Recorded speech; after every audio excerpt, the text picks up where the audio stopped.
Also note that these guys, very cruelly, just to screw with you. Okay, let's have Junpei and Yukari take down that one that is marked 6, and we want to start from the top. Very cruelly, if you attack these guys with Agi, you will find out that they are actually immune to fire spells, which is pretty obnoxious. But what we want to do here is we want to knock down every single one of these guys, and when the all-out attack comes up, we don't want to take it. We want to relent, and instead we want to take out the one that's last in the turn order. And we're just going to let these guys get up, because in Persona 3 Vanilla and Persona 3 FES, when an enemy gets up from being knocked down, they lose their turn. Also, unfortunately, Junpei did not actually get a crit there. Sometimes the game likes to give you false hope. So, okay, that could have gone a little better. Ideally, Yukari would have actually hit her mark, but she did not. Okay, let's see here. Take down this guy, clip his wings real quick, and now I actually am at a bit of an impasse. I could go for the all-out attack here, if I get this. This guy's down. Do I want to go for it? I'm not sure how much damage it would deal, but I think we might be able to finish him off with this all-out attack. All-out attacks are very, very powerful in Vanilla and FES. Okay, not quite, but we should, oh crap. That's actually not what I wanted you to do, Yukari. I just wanted you to, maybe I should have hit the rush. Oh well. I'll take that guy out. I would have really rather Junpei attack the other one, because that was about to happen. But that's okay, as long as this is not a crit, we win. Okay. Yeah, let's just shoot this guy. I was considering changing my tactics there, but I could just hit the rush. Not the cleanest win, but the key to winning this fight is to knock them down and to know when to relent on the all-out attack and instead rob them of their turns. I haven't really been talking too much about the alternative soundtracks in the FEMC storyline, but I do like some of the new tracks, though honestly, I kind of prefer the male's version of this song. That's neither here nor there, though. The fight in Persona 3 Portable offers a unique couple set of challenges for us. First and foremost, we cannot use a bow as the FEMC, or the male character in this version of the game for that matter, so we can only rely on Yukari to knock these guys down, which is less than desirable to say the least. However, we do get a boon in our favor for this. We can cover for Junpei's weakness at least, because this game introduces the defense or guard command, originally added to the Persona series in Persona 4. Well, I forget if Persona 1 or 2 had guard options. Regardless, it was removed from 3, but was available in 4. And since Persona 3 Portable is largely based on 4's mechanics, we can defend here to reduce incoming damage and cover our weakness for one attack, which Junpei very much appreciates. However, another con in this regard is because it's based on Persona 4's mechanics, we cannot rob the enemy of their turns by knocking them down. They just get up immediately, unless they are in the dizzy status, which we can acquire by striking their weakness again. So we want to be very mindful about how we handle this. That one over there is next, just trying to think about what I got here. For my FEMC, I have the Pixie persona equipped. Pixie has no weaknesses, making her a pretty good persona at this point in the game, and I used some skill cards to get some attacking magic onto her. Let's start by actually casting Racunda on this eagle here. We can't see the full turn order like we can in Persona 3 FES, so we need to be mindful about what actions are going to be taken here. One thing to note, you saw how Yukari took almost no damage from that Garu spell there. That's her unique wind resistance coming into play, with that massive 90% resistance to the damage there. Didn't take nearly as much damage as Junpei did when he was guarding. One thing to note is that the party member resistances seem to have been nerfed in Persona 3 Reload, and they seem to be more in line with what the main character gets from being resistant to an element. Now, the tough thing to deal with here is that Yukari is not guaranteed to actually hit these enemies. She is very, very inaccurate, so I have to kind of weigh my options here. Do I want to take the chance to dizzy this thing and allow me to beat it down a little bit more easily, or do I want to go and try to knock all these things down to spread some damage around and hopefully be able to get some all-out attack chances against everything. There, the game is screwing with me and making it look like I was going to get a hit there, but no, she actually missed. Okay, so let's think here. I think what I want to do is I want to have the Femc cast Dia on herself. This version of the fight, we have to take a lot more slowly and a lot more methodically, because there is so much that can go wrong here, since we can't rob the enemy of their turns anymore. Okay, so here comes another Garu. That's actually very desirable. Let's see, that one's next. We want to focus on at least getting some damage tacked onto the one that has the defense debuff going. Let's get this guy down. And let's take down this guy. There we go. And we are going to actually skip on the all-out attack here and rob this guy of his turn. There we go. And we'll have an opportunity to try and knock that guy down again. Now, let's see here. Let's take a look at the next here. This guy is up next. If I could, I would have liked to use Bash on this guy, but I don't want to take that risk, so we're just going to go with a slash attack. If you're not hitting the enemy's weakness, you are not guaranteed to dizzy them. You do have a chance to dizzy them, but that's all it is a chance. Alright, so this guy's getting up. And he's going for a slash attack here. So we're going to take a little bit of a risk here. We're going to try and... Nope, that was a bad play. So now we have to run the risk that Garu is coming at the Femc, which it was not. That's lucky, that's lucky. Alright, let's take a look at our options here. Want to be mindful of what I do. Let's go with a medical powder on the Femc to get that most healing possible. The defense debuff has gone from that guy. It didn't really contribute too much extra damage anyway, so it's not a huge deal. Okay, so Garu's coming through again. Alright, let's just not pay particular attention to what order we're knocking these guys down in. This guy is pretty weak, but unfortunately we miss. And this is really just something you have to deal with Yukari. Since we've seen the mechanic here, I really wish I didn't have to use this, but we're kind of in a bad situation, so I have to go for it. Let's use Cadenza to get healing onto the entire party. In Persona 3 Portable, fusion spells have been retooled. They are no longer used by having two personas available. Sorry, I'm tripping over my words here. You no longer use them by getting two specific personas and then casting it from their skill list. Instead, fusion spells have been converted into items. This means you don't need to have specific personas equipped to use them anymore, but it also means that you can no longer use them at will just by having the personas required to utilize them. So they've been nerfed in that sense. How do we get more fusion spell items? Well, we don't have the option available for us to get that yet, and jeez, that was terrible. Yeah, this fight is really, really brutal. Let me see. Let's go for Dia on the Femc here. There is always the chance that Junpei is just going to get targeted with a Garu and taken out. That's just something we have to deal with. It's always desirable when Yukari gets targeted, because regardless of whether or not she gets hit, she takes so little damage from them that it is not a threat to her at all. One thing that would be really nice if we had it would be the Angel Persona. If we took the time to grind it up and level it a little bit, we could get the Tsukukaja spell for it, which would allow us to buff Yukari's accuracy, making her much more reliable at actually hitting these guys. It's a good thing we have these medical powders. Now, I know what you're thinking, like, yeesh, are all the fights going to be this brutal? Thankfully, no. This is probably the roughest one between the two versions of Persona 3, or the three versions, I'm sorry. So, fortunately, once we get past this one, the remaining boss fights are not going to be too difficult.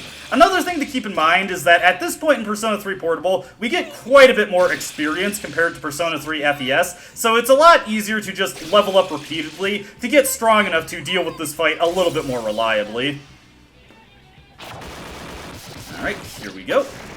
That's one down, which is so great. There! Oh, that's beautiful. I was just about to mention that, actually. If these guys miss, there is a chance that they will stumble and fall down, which is so helpful to us. Let's blast this guy with Bufu. They drain fire, but other elements are fair game. And I would have Junpei attack here, but there's no guarantee that he's going to kill it. So let's just let the thing Garu. It decided to target Yukari.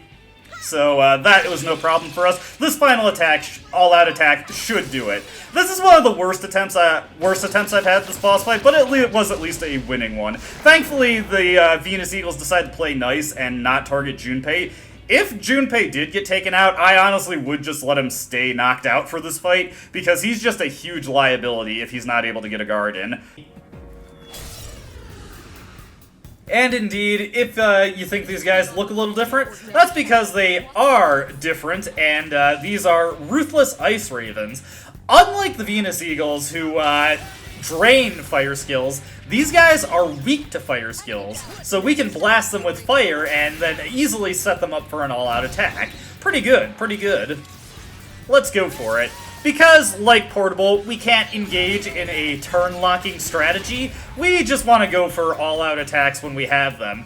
One new mechanic to Persona 3 Reload is that when you use an all-out attack, you have a chance of,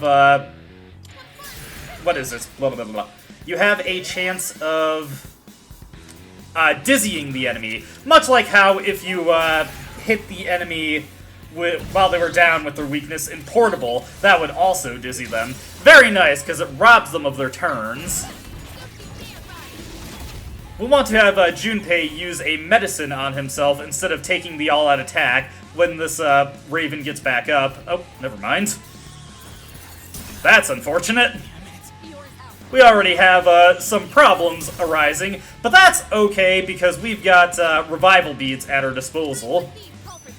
Much like Persona 3 Portable, when we look at the turn order here with the survey, we can only see whose turn is coming up next. We can't actually see the full turn order, but because Junpei got knocked out there, he is now at the head of the turn queue after the protagonist. So he'll get an opportunity to use his Agi spell and knock these guys down again. Not that it really matters, because we're taking these guys down in pretty rapid succession.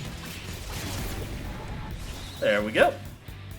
And this guy's already down. You know what? What the hell? Let's go for a power slash for style. There we go. Not too bad. Not too bad.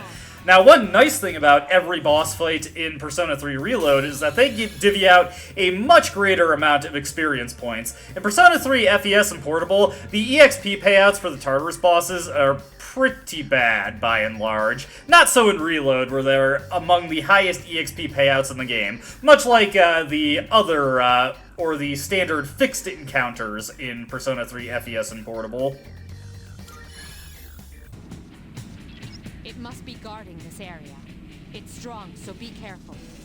I'll try my best, Mitsuru, though some things are left in the hands of the gods. Speaking of hands, we're dealing with dancing hands here, so I want to think about this. Unfortunately, the random turn order has put the rest of my team after these guys, so what I want to do here is I want to set Yukari to heal and support so that she'll restore my HP whenever I'm using these bash skills, and Junpei, I'm just going to have him target the one who is in the end of the turn order.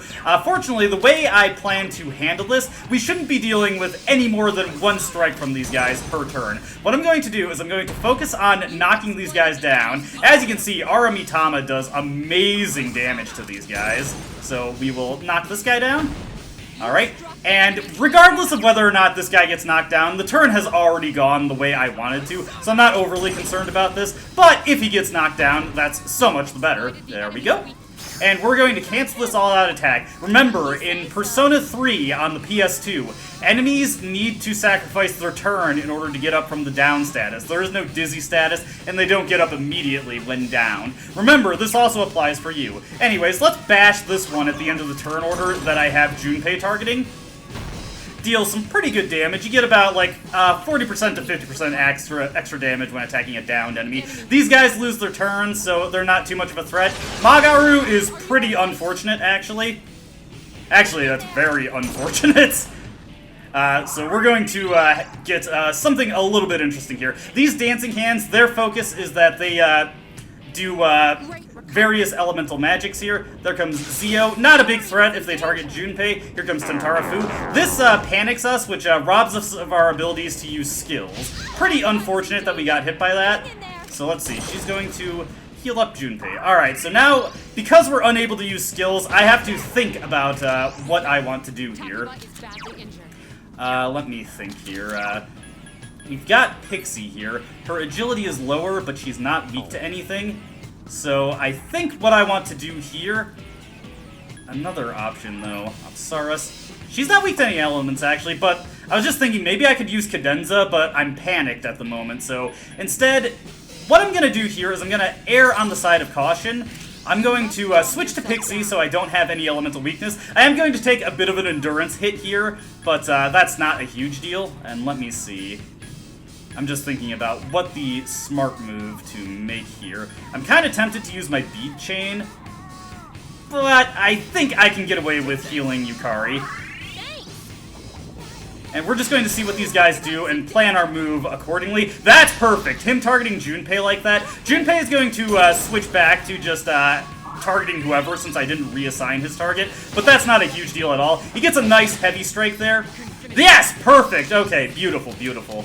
Now at this point, as long as I hit these guys, and let's hit the one who goes second just to make sure that he doesn't pull any big problems on us. There we go. Whenever you get that critical cut-in animation, you're guaranteed to have hit there. And now let's just bash the other one. Even if he doesn't get knocked down, he's not going to be able to kill us. You might have noticed that when he used Magaru, or the one of them used Magaru, they did not get an extra turn. In Persona 3 Vanilla and FES, when you use multi-targeting skills, in order to get one more, every single target that you hit with a multi-targeting skill either has to be weak to it, or if it's a physical skill, everyone needs to be hit by a crit, which is obviously very unlikely. So, multi-target skills are actually not all that threatening in Persona 3 Vanilla and Persona 3 FES because of that. Obviously, if you happen to miss at any point, even if you're hitting enemies that are all weak to it, that also robs you of the one more. So, something to keep in mind for Persona 3 FES, and honestly mostly works in your benefit. Anyways, these guys are weak enough that the all-out attack will finish them off. One thing to note is that if this was Persona 3 Reload, Junpei would not be able to participate in that all-out attack. In Persona 3 Reload, all status ailments rob you of the ability to participate in all-out attacks, so that's something to keep in mind. That would not work nearly as well as in Reload, but in general, all-out attacks don't work as well as in Reload. I was just talking about that thing about how every 10 hit points you get is another extra hit point, so if we did have a life ring equipped, we'd have gotten up to 122 hit points at this point. Very nice. Be guarding this area. It's strong, so be careful. Gotta let Mitsuru say its piece. This fight is not... or actually, unlike the Venus Eagle fight, I should say, this fight is actually fairly similar to how it plays out in FES and Vanilla. We use our bashes to take these things down, and thankfully, this is both more accurate than what Yukari does, and it deals better damage. So, if we can get a good flow going here, we can take these guys down a lot more easily. Now, much like FES, these guys will focus on decently powerful magic attacks, so we want to try our best to prevent them from acting and damaging our party. Unfortunately, I can't see which one is going to act first. Another instance of me really disliking how the turn queue view really works in Persona 3 Portable and Reload. Okay, so Yukari's going to get her chance to go. I'm going to use Yukari to heal up the Femc when her turn comes up, to offset the HP we lost using Bash. One of these guys is downed and dizzied, so we don't have to worry about him going. We only have to deal with two of these guys acting, which is much more reasonable to deal with.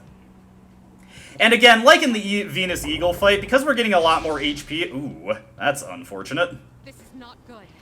So if this guy attacks the Femc... Ooh, that's rough. Okay, that's manageable, though. That's manageable. Alright, so what we want to do here is we want to bash this guy down.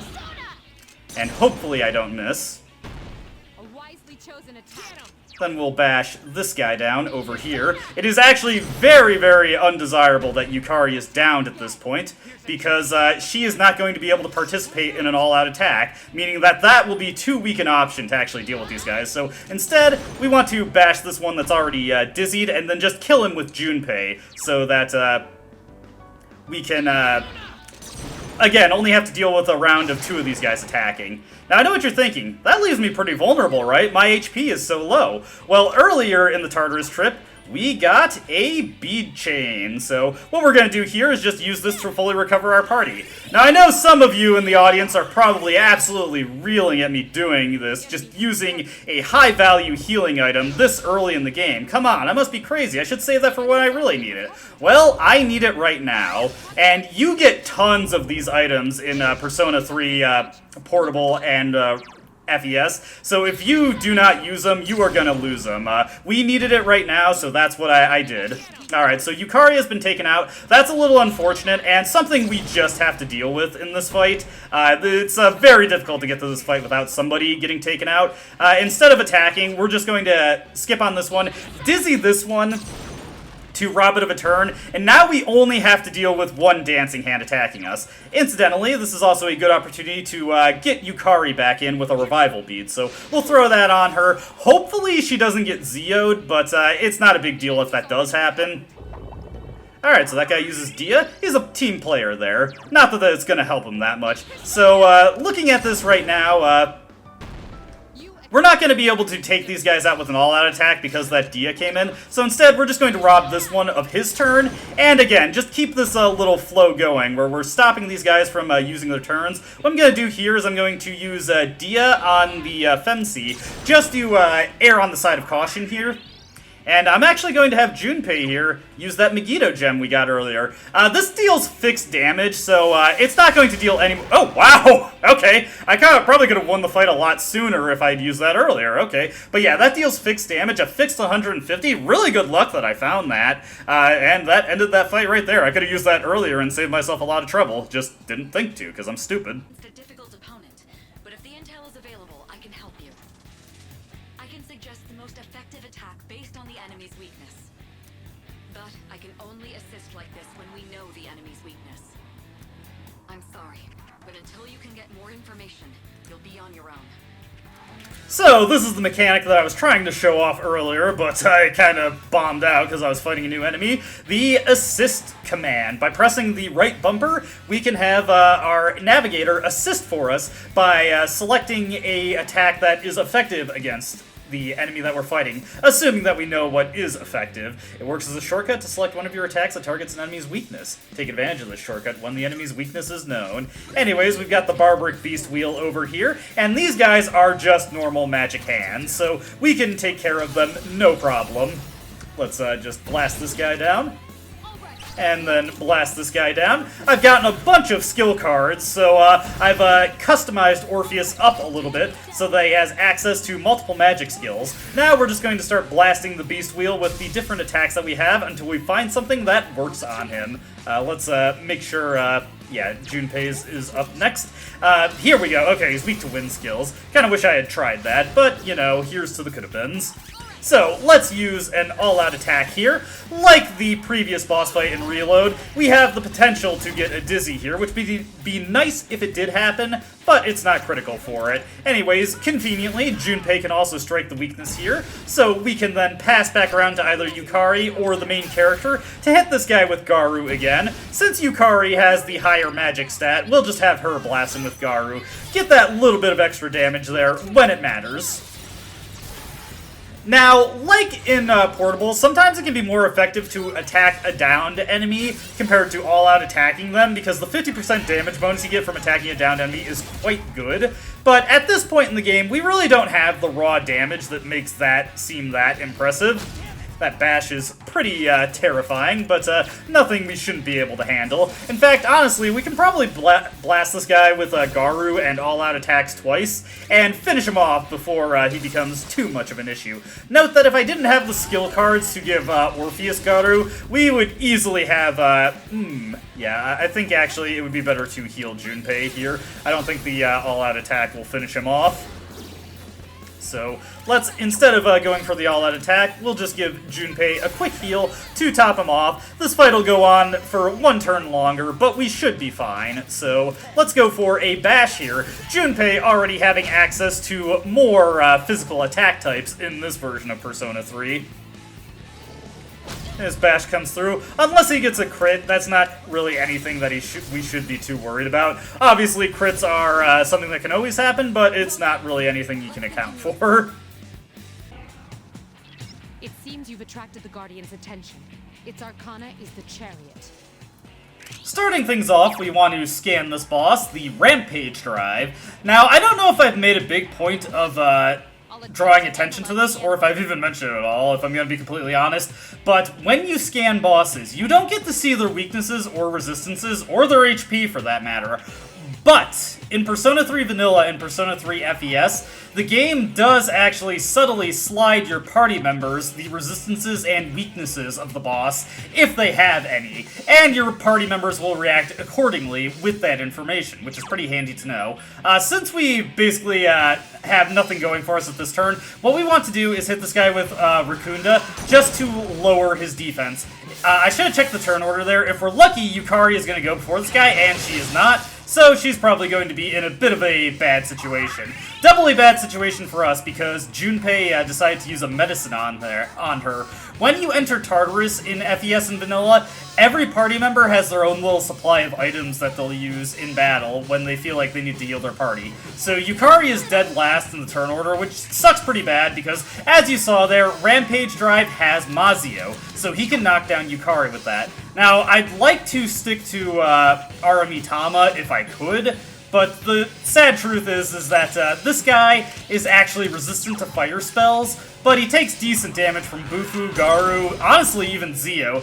Just anything but fire, which is, you know, pretty unfortunate, because that's the bulk of what we have available for us. There you can see Junpei is using a medical powder. So if this fight is going poorly, what's going to keep happening is this guy is just going to keep hitting you with Mazio, robbing Yukari of the opportunity to do anything, and occasionally wasting Junpei's turn until he uses up all his items. Eventually, Junpei will start peppering this guy with Agi. Note that the boss is immune to slash-type attacks, and if it gets to Junpei's turn before he gets a chance to learn that information, that's basically just a wasted turn. Other things that this boss can do, he can use the Assault Dive skill, which is actually pretty undesirable. It can deal quite a bit of damage to you. He has a normal Pierce-type attack, and of course he keeps doing Mazio. The other unfortunate thing that he can do, god, Yukari just keeps getting taken out. Okay, Junpei has run out of items, so that's all that he's got there. Now he has to stick to using Agi. Now, our evasion buff from Cadenza is going to run out next turn, but unlike other buff spells in this game, Cadenza actually refreshes its effect when it is cast on top of itself. Most buffs in Persona 3 FES and Vanilla and Portable do not refresh like that. Okay, so he's boosting his attack there, which is unfortunate for us, but it does mean that Yukari at least gets a turn to do something. So if he uses Mazio, Yukari is almost certainly down. Let me just take a look at my items here and see if we got anything particularly interesting. I could use, actually, the Mazio gems on him also. Let me think here. I'm gonna go for another Cadenza here, just to see if that saves Yukari if he uses Mazio. Tarukaja is really, really dangerous on this guy at this point. If we were lucky, or not if we were lucky... Okay, well that's lucky, though. That's lucky. Her dodging like that. What I was trying to say is that if we put in enough effort, we could get Orpheus to level 6 in order to get Tarunda onto him to counter that ability, but that just takes way, way, way too much grinding to really be worth it. I'm actually going to switch over to Aramitama here since that gives me more defense, and I'm going to dip into my item supply here. These items are no good if we don't use them, so let's use the Mazio gem. Even though he uses Zio magic, he is not resistant to Zio spells. We're getting good luck with the evasion there. That's far from a guarantee, and I'm honestly kind of expecting Yukari to occasionally get taken out. One thing that makes this fight a lot more pleasant is that in Persona 3 FES and Vanilla, if he hits the Mazio on Yukari, he does not get an extra turn due to how one more works in this version of the game. Okay, so the Assault Dive just outright wrecks Yukari. Do I want to try and bring her back in? Let me see here. What are your revival options? We've got a revival bead. I'm actually not going to bother bringing Yukari back in. What I'm going to do is I'm just going to use the Mazio gem here. Oh, man, that sucks. Sometimes, if you're really, really lucky, he will miss that and stumble, and you can get an all-out attack on him to either rob him of... Or, rather, you can leave him to rob him of a turn, or you can take the all-out attack to get a good amount of damage. Anyways, this guy can't deal enough damage to finish me off, so I'm just going to hit him with the Agilao. If we're lucky, Junpei will pepper him with Agi here, and that will finish him off. Okay, that didn't finish him off. I'm actually going to err on the side of caution here. Let's go over to Apsaras. Actually, know what? No. Let's instead... Let's see. What items do I... Oh, I don't have any other healing items except the bead chain. Never mind. We will switch over to Apsaras and do Cadenza. Because if my Aguilau stone misses, which is a very real possibility, that means I lose. If I just heal myself with Cadenza here and let Junpei go for another Agi shot, that gives me much better odds, especially if he uses Tarukaja at this point. He didn't. He went for an assault dive, but this is one of the better ways this fight can go. Alright, so, hey, we get a Balm of Life. Not that I'll use it, because we don't, that's a bit overkill on Yukari. We get a level up for Apsaras, which I would have appreciated before this fight, because she got some endurance there. You've attracted the Guardian's attention. Its arcana is the Chariot. Yeah, Mitsuru. Anyways, as I was saying, much like the Hands fight, this one is actually not too different from how it is in Persona 3 FES. The mechanics changes don't affect it too much. But there are still some things to keep in mind with the Rampage Drive here. First off, Apsaras can no longer use Cadenza indefinitely as long as we have the SP restoring items to support it. So that is no longer the optimal persona to use for this fight. Instead, we would like to use Pixie, who can resist the Rampage Drive's ability to Mazio the party. Yukari, for her part, is just going to stand back and guard so that her weakness is not a problem for us. Oh, I really should have checked to see if he was going to go next. Whatever. Junpei, on the other hand, we're going to have him use the Mazio gems we got from the Hands boss fight. That's a consistent 50 damage that he can tack on every single turn in order to, well, for 3 turns, to get a grand total of 150 damage onto the Rampage Drive, which is a pretty nice thing for us to have going for us in this fight. One thing to note that is not a terrible idea to do, if you can manage to work it into the fight, is to level up your Orpheus to the point where it learns Tarunda. This will allow you to weaken the Rampage Drive and undo its attack buff when it utilizes it. This isn't super realistic to do in FES, but it's more worth drawing attention to in Portable, since you get enough increased experience between the buffed up wands and just the higher base yields from the enemies that, oh! Well, let me try that again. Alright, round 2. This time I got a slightly better turn order, with everybody going before the Rampage Drive. There's a fair amount of randomness to the turn orders in boss fights. Generally, your team will act in the order that they're slotted into the party, while the enemy will just have their turn inserted in a random place in the turn order. So there isn't really that much way to manipulate this, and it does add an annoying element of luck to some fights, where sometimes the enemies will just be able to go at more desirable times in the turn order than you can. Anyways, the Rampage Drive has buffed up his offense again, so what I'm going to do here is I'm actually going to use a Cadenza. If he goes for an assault dive on the Femc again and hits it, well, then I just lose again and I have to try until something more favorable happens. This is definitely a moment where grinding a little bit more is probably a good idea. I just don't feel like doing that. You'll note that Junpei has his sprite changed. I got the Shirt of Chivalry for him in this version of the game. Okay, let's see here. What I want to do here is I will just guard. We'll also have Yukari guard. She might get taken out by the Mazio anyway, but we'll hope that doesn't happen. But Junpei has the Shirt of Chivalry, giving him increased defense, allowing him to actually tank an assault dive, even if it's... Oh my god. So yeah, we'll go to round 3 now.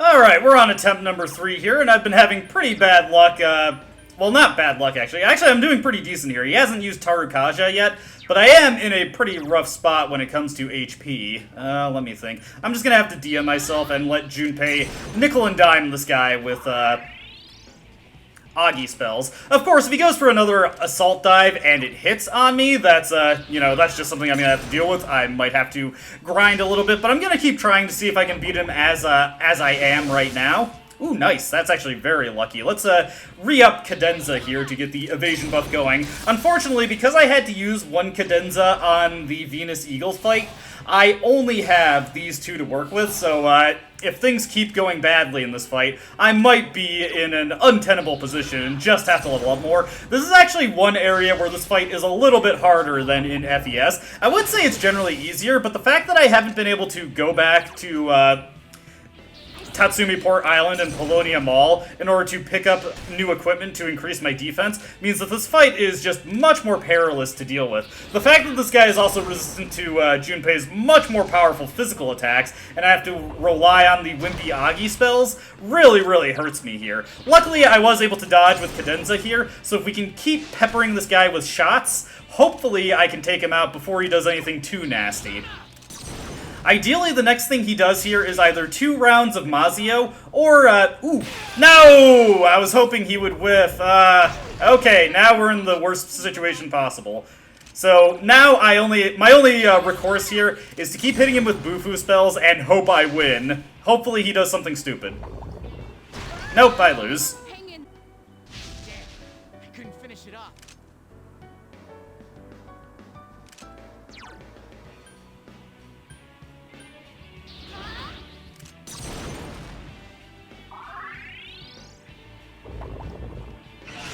Takuba is in danger. Be careful. Takuba is badly injured. Alright, so I did just do some hunting for some armor in order to more reliably survive this fight. I got a camo shirt for the Femsi and a rash guard for Yukari, making this a much more reliable fight. It also let me get the rest of the equipment I needed to sell in order to get the money I needed in Persona 3 Portable. With that extra bit of defense, I was able to weather the storm a little bit, so now I can just blast him down in 1 round of combat. He's also vulnerable to Garu spells, so there we go. Oh, taking care of him. That fight is ridiculously dicey in Persona 3 Portable, as it turns out. This is one moment where being able to spread these Tartarus trips out over multiple nights actually really benefits in Persona 3 FES, because you can come into this way more prepared than I was for it in Persona 3 Portable. Enemies' attacks are growing stronger. If you're being overwhelmed by the enemy's assault, protect yourselves by guarding. If you're guarding, then even if your weakness is struck, you can avoid being knocked down. Try and make use of that in battle. Mitsuru going over the mechanics of guarding, introduced in Portable, of course. Well, technically introduced in Persona 4, but added to Persona 3 in Portable. But I don't really need to go over that, since we've already had that established. The Swift Axle is this guy's name. Anyway, unlike other versions of the game, this guy actually has a weakness in Persona 3 Reload. He is weak to Zeo magic. That's why I got rid of Pixie. The main thing I'd want her for is the ability to Zeo this thing. But since we already got that on Orpheus, that's not necessary. And Orpheus we can use to lower this guy's attack power, so that's what we'll do to make this a little bit easier. When Junpei's turn comes around, I'm actually going to resist wind. Very unfortunate there. I'm going to put a defense buff on protagonist, so any attack that gets directed at him, that will do pretty negligible damage. Here comes Magaru, and he's going to get an extra turn here because he was able to hit Junpei's weakness. But that's not a big deal. So let's hit this guy with Zeo, and we're just going to blast him with 2 Zeos instead of doing an all-out attack. Since Junpei is knocked down, the all-out attack would do low damage anyway. We'll take the 50% bonus to our damage for attacking a downed enemy here. Let's hit Junpei with a Dia here. And then we'll just have him guard instead, since that's the best thing for him to do against the Magarus this guy is going to throw out. Or just the regular Garus. That's actually very nice for us, because I don't have to worry about taking damage onto the protagonist and having to heal him up. Now we'll go for the all-out attack. In general, against bosses, all-out attacks have a better chance of dizzying them than just attacking them repeatedly. Not guaranteed, as you can see, but it's still a decently reliable thing. Want to pay attention to the status of our buffs and debuffs as we use them. Let's see, let's go for Bash with Junpei here. See if this deals good damage. Oh, whoops, I should have guarded. That was me being dumb. Ooh, that actually takes care of something for me right away. I was gonna check to see if the attack debuff was wearing off, which it should have been at this point. They last for 3 turns, but now he's just kind of taken that consideration out of my hands, and he lets me reapply it to him. How kind of him. Let's see, what about pierce attacks? not really any better than guard, really. Though if Yukari gets a heavy strike, that would help out. Anyways, the buff on myself is going to be running out soon. You can tell when the buff marker is flashing. But we're playing Persona 3 Reload, where we can just reapply it before it wears off. One thing to note is that those bonuses are cumulative. You can just keep applying them and, add 3 turns, 3 turns, 3 turns. I don't know if there's an upper limit to it, but still, if you wanted to, you could just keep applying those bonuses up to, like, 9 turns, so you don't have to reapply them as they're about to wear off, if that works better for how you order your turns. And I keep forgetting that I need Junpei to guard if I want him to be safe. Again, with the double whammy of Tarunda and Rakukaja on the protagonist, we really don't have to concern ourselves too much with what this guy can do. He is a huge step down in difficulty from the Persona 3 FES and portable bosses, which you'll be seeing in a bit. Don't worry, don't worry. We've got this guy on the ropes, though. Alright. We'll just have Yukari blast it. Well, actually, no. It makes more sense to ever go with a physical attack. Even if it's lower damage, there is a chance that Yukari will crit. And if she does, that'll allow us another all-out attack there. Or I could pass to the protagonist and have him use another Zeo here. There we go. Good stuff, good stuff.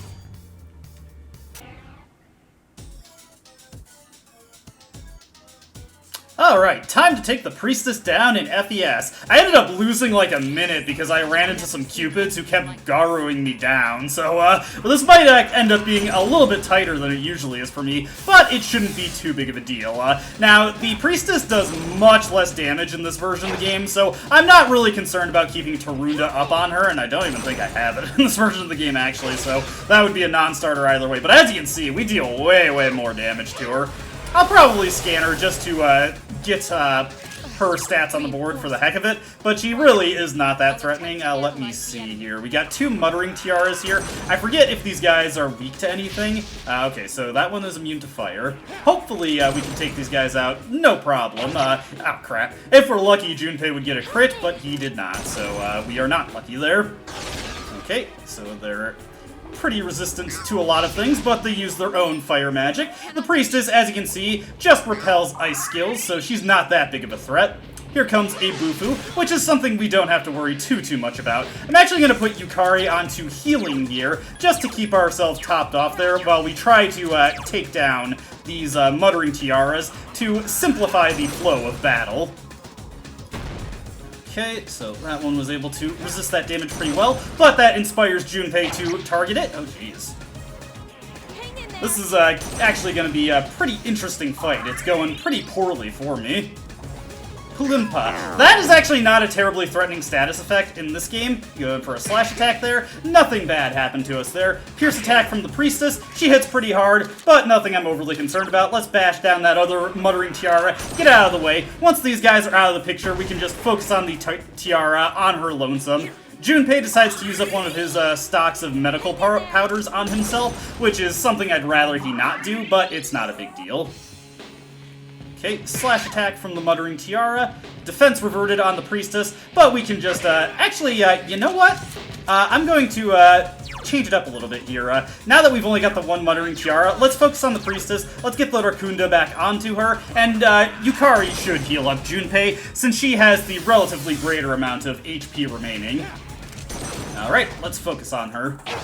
Again, I'm not overly concerned about what the Muttering Tiara can do now. We really just want to focus on layering as much damage as possible onto the Priestess. The Muttering Tiara, as you can see, doesn't really deal that much in the way of damage.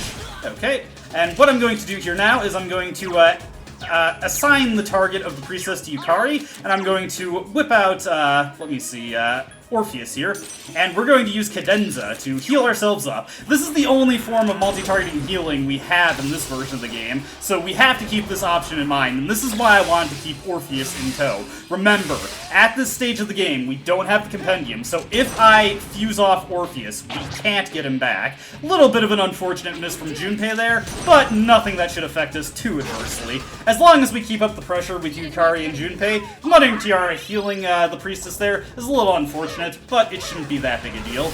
I'm actually going to have Mitsuru scan these guys just to see if they have a weakness that we can exploit. Let's bring Aramitama back out, and let's keep up the assault. Oh, no! That was not who I wanted to hit. Damn it! I'm actually running pretty late on time here. I usually finish this fight off much sooner than this. Bit unusual from me, but whatever. It's not a huge deal. We should be able to outpace the healing of these Muttering Tiaras if they decide to heal her. And yes, they are ignoring her, so that's okay, they're weak to ice. That's actually very handy for me to know. Also kind of funny. Hey, that's lucky for us. Limpo, that's an interesting option from her, but it shouldn't matter at this point. Now that that one's knocked down, it's lost its turn, so we can just focus on taking down the Priestess now. Junpei will just go for a normal slash attack, which at this stage of the game is much weaker than his physical skills, but later in the game, that relationship will actually reverse a little bit. That's actually one of the poorer attempts I've had at that fight before, but we still came in with more than a minute remaining. We get a diamond and a whole bunch of experience, plus some level ups to go with it.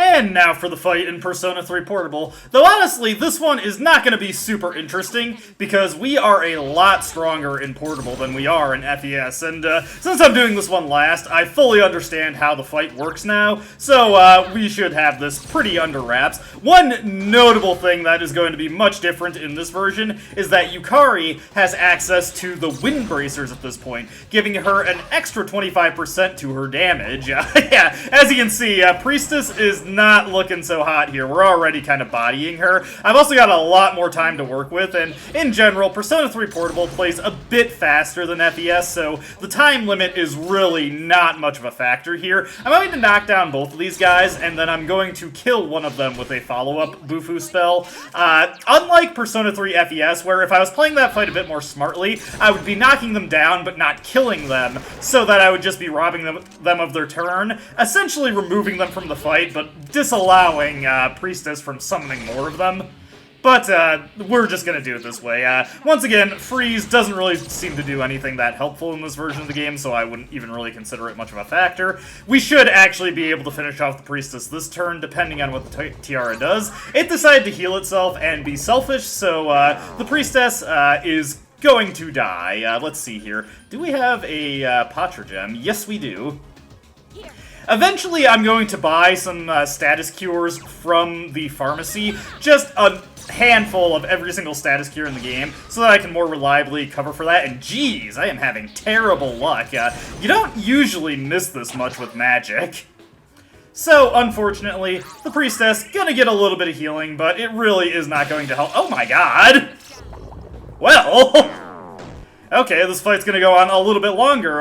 That is a good example of something that I wanted to address in Persona 3 Portable that I did not yet have a chance to really talk about, and that is critical hits. In the Maniac difficulty of Persona 3 Portable, bosses get, well, enemies in general, get massive damage bonuses on critical hits. Like, normally you're supposed to get like a 50% bonus on critical hits in Persona 3. In Maniac mode, bosses and enemies get a 150% bonus on their critical hit damage, which makes bosses that use multi-targeting physical attacks some of the most annoying and luck-based fights in the game, which we're going to see one in particular that might become pretty perilous if I don't get lucky with it, but that's when we'll cover it later. For now, we get the 300 experience and the diamond once again. This should give us another cascade of level ups.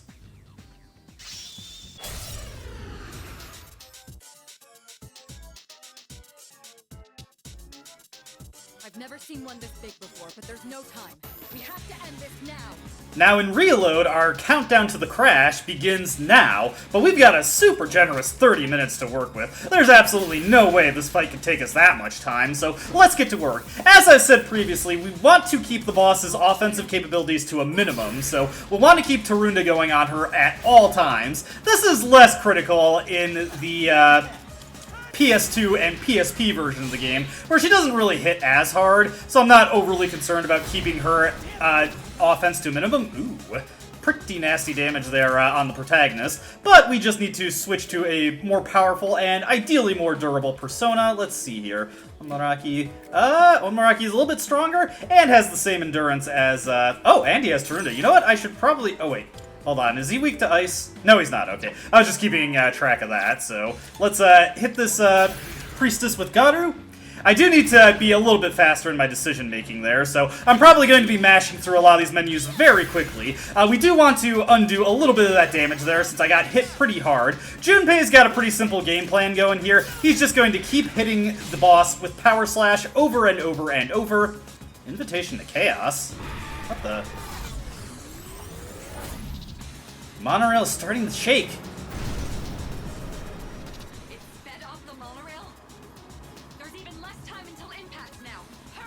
Oh dear. Okay, so we have a lot less time to work with than I thought here. The boss in this version of the game has the unique Invitation to Chaos move, which severely cuts the time you have left in order to defeat it. So we definitely have to keep up our pressure going here. We can't have any turn where we aren't dealing at least a little damage to the boss. So again, just keep hitting. If we're lucky, Junpei might score a crit. Not guaranteed, but we can hope. Alright, so we've got some enemies here. What we want to do is hit the one on the right with Garu.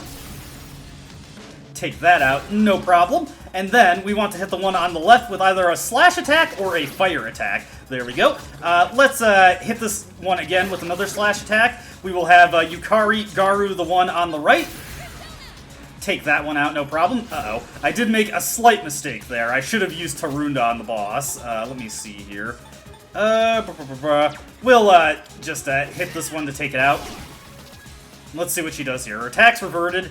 Okay, so she does another summon. This third one is weak to ice. Let me see here. Do I have ice? Let me see. I'm gonna have to switch to Orpheus for this one to ice it down. We will hit it. Take care of that. And then we'll want to hit the boss with Tarunda. When Yukari's turn comes around, we can finish off the, Shadow and not have to worry about it. Okay, so a little bit of a misplay from me there, but it ended up not being a big deal. Okay, hit this one with Garu. Ooh, that one's resistant. We're gonna have to have Junpei take it out, but we really don't want the boss to have any help going. Here comes the Bufala. Little bit of damage there on the protagonist. Unfortunately, the freeze status actually robs us of our ability to do anything in this version of the game. The freeze status really doesn't seem to do much in Persona 3 FES or Persona 3 Portable. I believe it just disables your evasion. Possibly you take more damage when you're inflicted with it? I'm really not sure.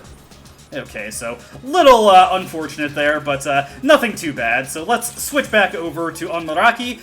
We'll have Yukari do another Medea there. With the greater endurance from Onmaraki, I'm not too worried about the damage the boss can deal here. We'll get another Medea up. Again, really lucky that I got Medea at the start of this video. I actually was not accounting for that, and with some of my misplays, we could have been running into some problems here, but fortunately, we're doing quite well. Here comes another Invitation to Chaos. We're also going to want to hit the boss with Tarunda again to keep that debuff going. It's okay. I don't have any damage to undo here, so let's hit her with Tarunda.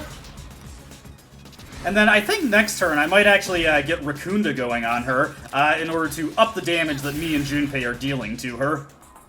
But again, you just want to menu super fast here. I believe that's the last time she uses Invitation to Chaos, so now we just have to keep up the pressure. Here comes Eerie Sound. Luckily, we all dodged that. Okay, perfect opportunity to hit her with Rakunda and just bring her defense down a ton. Now, like I said, we want to keep up the pressure, just keep it going. Hit her with Garu. And always pay attention to the icons for the debuffs that you got on her. When they start flashing, that's when they mean they're about to expire, so be mindful of that. Here comes an Ice Storm with the Tarunda and better endurance on my part. We don't have to worry too much about the damage that deals. The debuffs are still in play. We'll hit her with Garu. Yukari can Medea us, and we should be fine there. Honestly, Medea's healing outpaces the damage of Ice Storm. So we shouldn't have to worry too much about that. Medea's healing also does wonders to offset the HP cost of Junpei's power slashes. Okay, so we got these enemies here. I'm actually going to do a little bit of a thing here. So first order of business is use a Maragi gem. We've got these, may as well use them.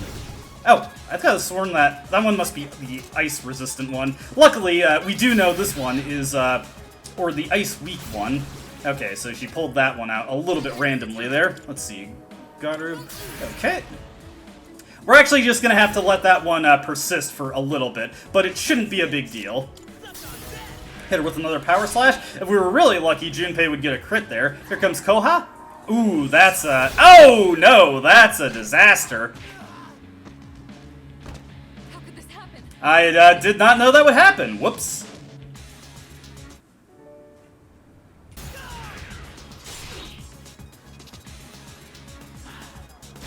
Okay, this time I played it a little bit smarter, and I'm doing a bit better on the fight here, so we want to be a bit more mindful of what weaknesses I can actually hit when she summons these things in. That was a pretty big misplay on my part. Let me see. I only had the one Maragi gem. I've already used that, so let me see here. We can, what is it? Assist? And there we go. We can bufu this one over here.